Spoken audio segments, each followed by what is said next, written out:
Boa noite. Veja no Brasil TV desta quarta-feira, dia 1º de dezembro, identificar o terceiro caso da variante Ômicron no Brasil. E outros 2 casos suspeitos da nova variante estão sendo investigados. Um deles no Distrito Federal, que cancelou a festa de Réveillon. Começa o julgamento dos 4 réus acusados pelas 242 mortes no incêndio da Boate Kiss, no Rio Grande do Sul, em 2013. E ainda, início de dezembro, já tem consumidor preocupado com os preços dos produtos da ceia. É agora no Brasil TV.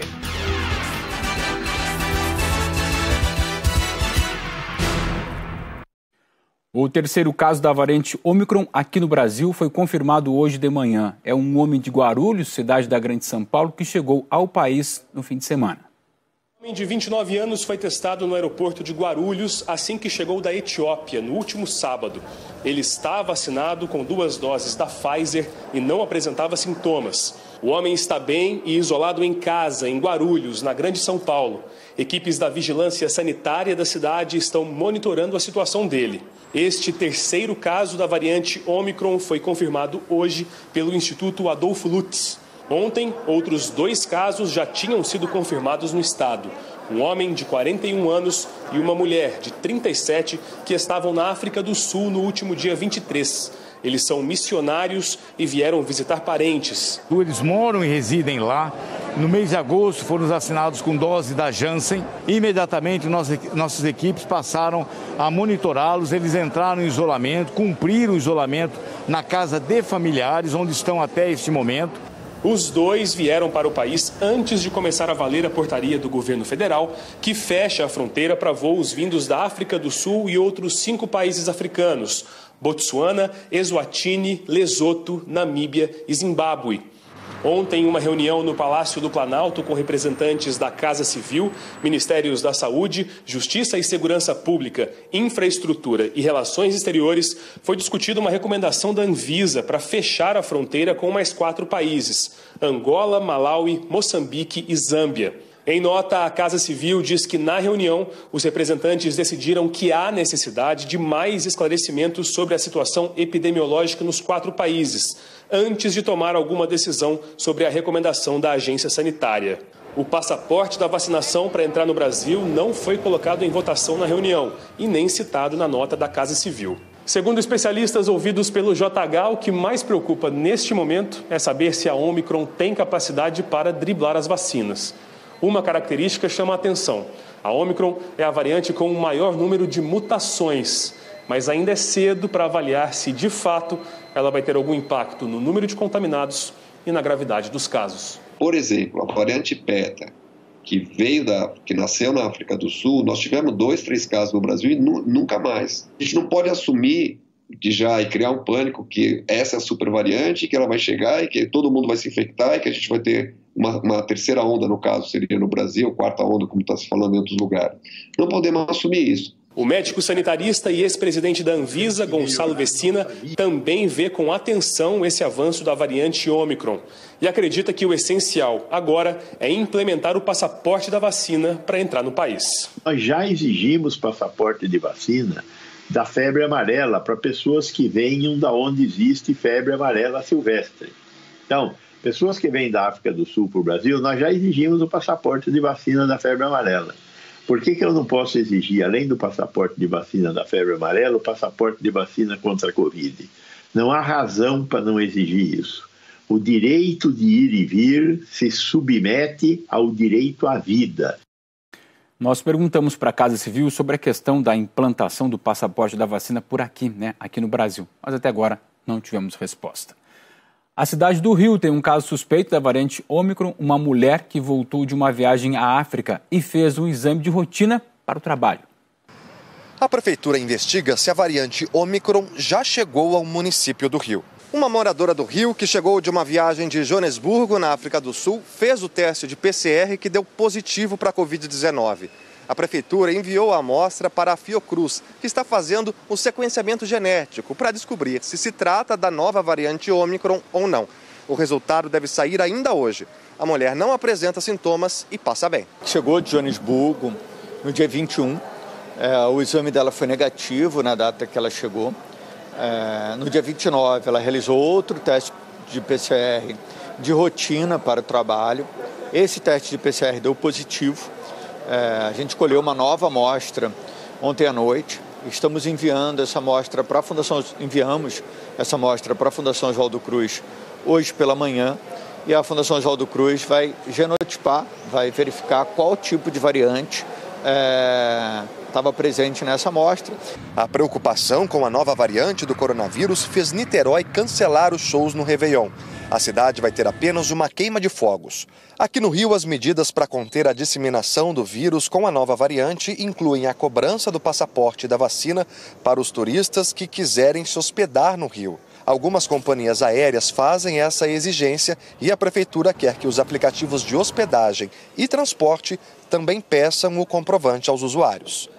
A vacinação contra a Covid aqui no Rio desacelerou nas últimas semanas. 76% da população tomaram as 2 doses. 610 mil pessoas ainda não tomaram a segunda dose. O reforço na vacina também é muito importante para garantir a imunização por mais tempo. E outros 2 casos suspeitos estão sendo investigados, um no Mato Grosso, de uma mulher que desembarcou ontem no aeroporto de Várzea Grande. Ela estava visitando os filhos na África. Ela foi testada e o resultado foi negativo, segue em isolamento e sendo acompanhada. Outro caso suspeito é de Minas Gerais. Outra mulher que passou pelo Congo e também testou positivo para a Covid. O resultado sobre a variante desse caso sai até sexta-feira. E o Distrito Federal não vai ter mais festa de Réveillon, que estava programada. A decisão foi anunciada no momento em que a Secretaria de Saúde investiga um caso suspeito de infecção pela variante Ômicron no Distrito Federal. A nova variante do coronavírus, a Ômicron, foi o motivo do cancelamento das festas de Ano Novo, que já estavam programadas para acontecer em 5 regiões do Distrito Federal. O governador Ibanez Rocha anunciou a decisão pelas redes sociais.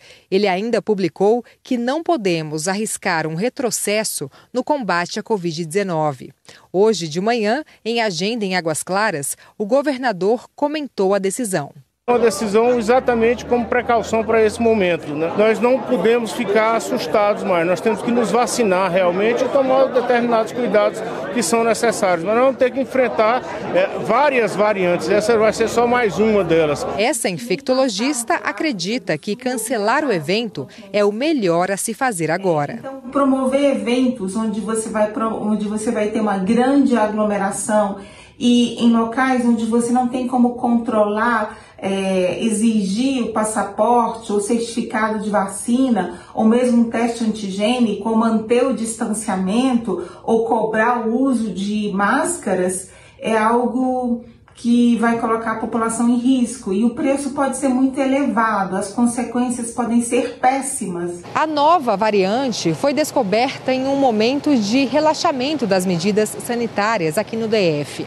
Nas últimas semanas, o GDF liberou quase tudo.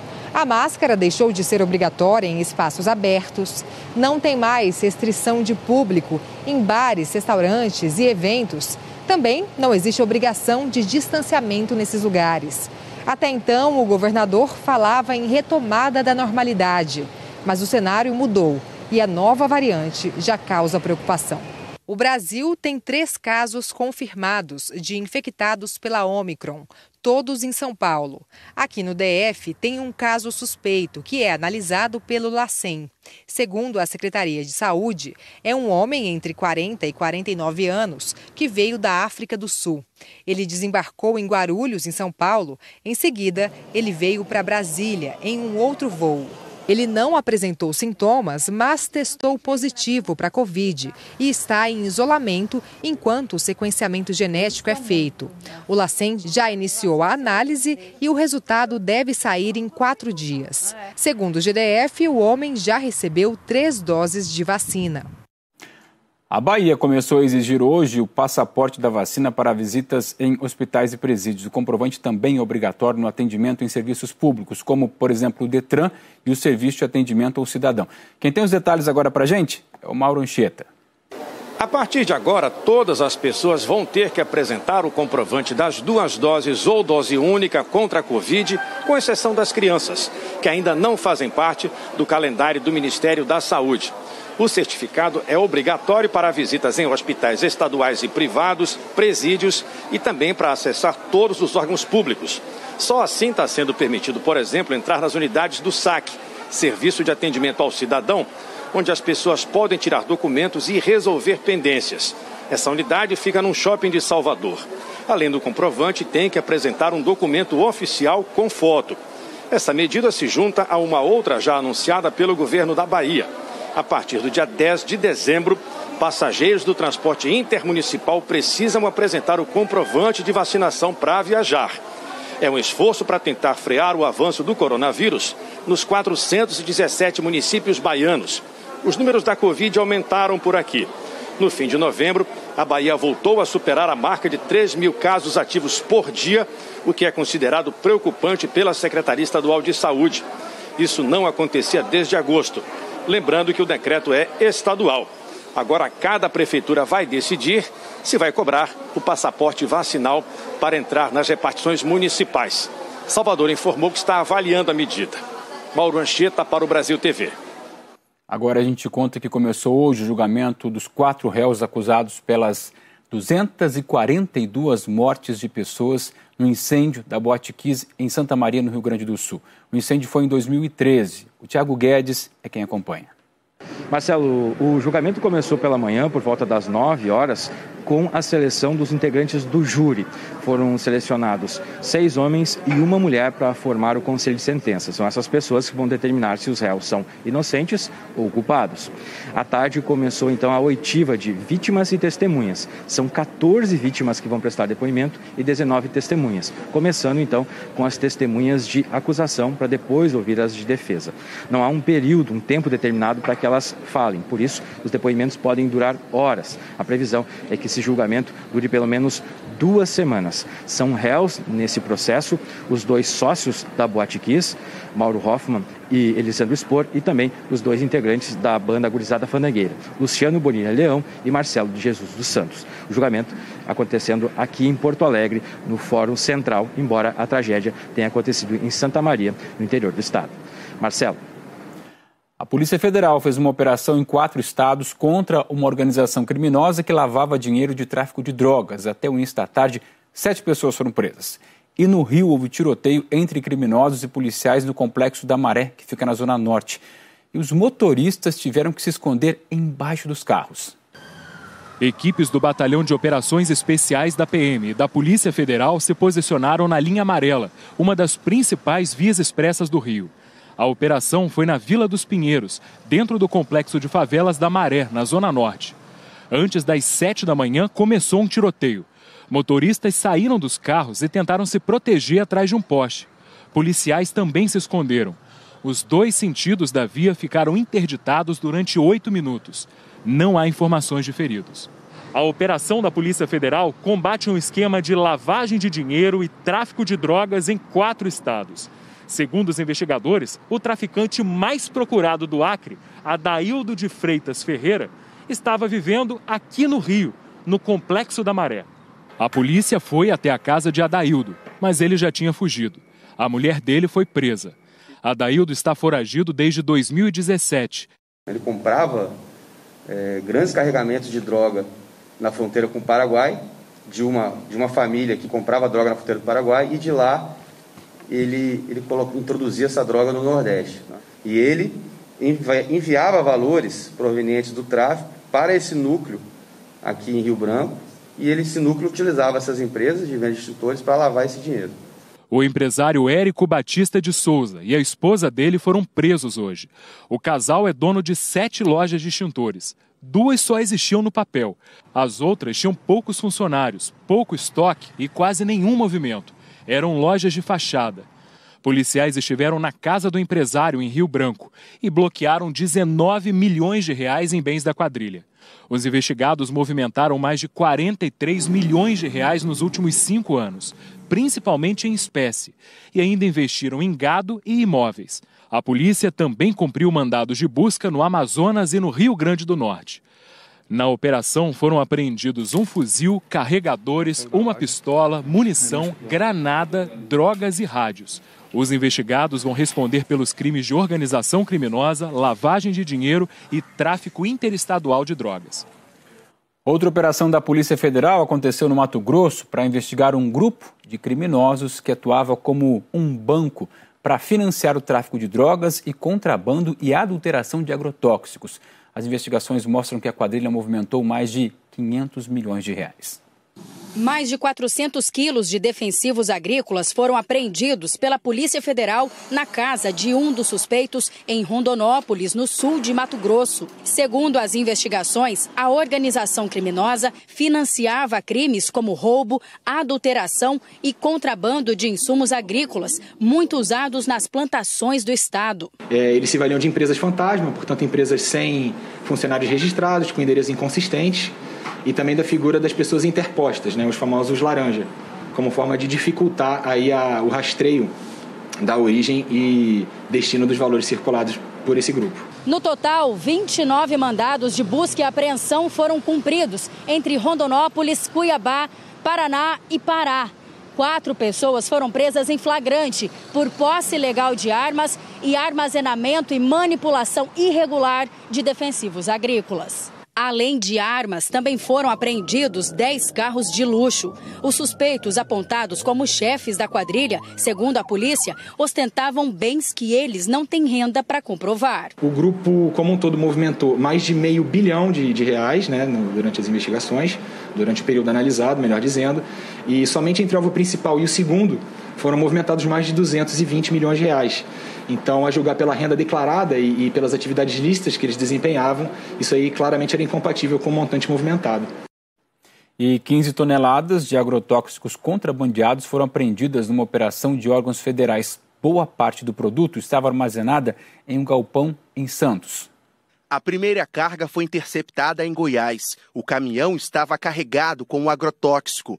Nos documentos, o nome do produto era um, mas o que estava ensacado era outro. Na nota fiscal, a origem do material era de Santos, o que fez o IBAMA investigar a procedência da carga. Os agentes federais chegaram até esse armazém que fica na região central de Santos. Dentro do imóvel foram encontradas mais de 10 toneladas de agrotóxico contrabandeado. A equipe chegando lá, houve uma resistência, uma negação, muita, mas eles viram que não adiantariam ficar negando e aí eles abriram que realmente o produto estava lá. A empresa responsável por armazenar o produto foi autuada em mais de R$100 mil. Houve mais um auto também, porque o empreendimento tem o CTF, que é o Cadastro Técnico Federal, mas não está cumprindo com as suas devidas apresentações de relatórios e algo mais. Então, foi autuado também. O responsável pela carga ainda não foi encontrado. O IBAMA agora apura também se os compradores sabiam que o produto era irregular. Órgãos federais e internacionais abriram uma investigação para saber se os produtos de origens duvidosas ou contrabandeados que saem daqui de Santos também são exportados para outros países que fazem fronteira com o Brasil. Pode ter essa entrada pelo Brasil todo, mas nada é concreto, nada é definitivo. Isso fica a cargo dessa investigação internacional. As buscas a um caseiro suspeito de ter matado 3 pessoas no último domingo no interior de Goiás entraram no 3º dia. O Jonathan Moreira é quem tem as informações para a gente lá de Abadiânia. Olá, Marcelo, boa noite para você e para todo mundo que está assistindo ao Brasil TV. As buscas nesse momento se concentram aqui em Abadiânia, na cidade vizinha de Alexânia e também em Corumbá de Goiás, cidade que fica a 36 quilômetros daqui e onde aconteceu o crime no último domingo. O suspeito foi identificado como Wanderson Mota Protássio, de 21 anos. Segundo a polícia, o suspeito foi na casa do patrão dele e pediu ajuda para a esposa, que estava grávida de 4 meses. Nesse intervalo, ele entrou na residência, roubou um revólver e matou o fazendeiro de 73 anos. A mulher e a enteada, de 2 anos, foram mortas a facadas. Além dos 3, a esposa do idoso também foi baleada, mas sobreviveu. Ela foi levada em estado grave para o hospital da cidade de Anápolis. Nesse momento, o estado de saúde é estável. Os policiais acreditam que Wanderson fugiu para Alexânia, onde tem familiares, tentou vender alguns aparelhos celulares para levantar dinheiro e conseguir fugir. Inclusive, a polícia já prendeu uma pessoa por receptação que teria comprado um desses celulares do suspeito. E a última pista da polícia é de que de Alexânia o suspeito teria fugido aqui para Abadiânia e pode estar escondido na zona rural da cidade. Volto com você no estúdio. Veja a seguir, a chuva forte causa transtornos em Belo Horizonte, também nas cidades da região metropolitana.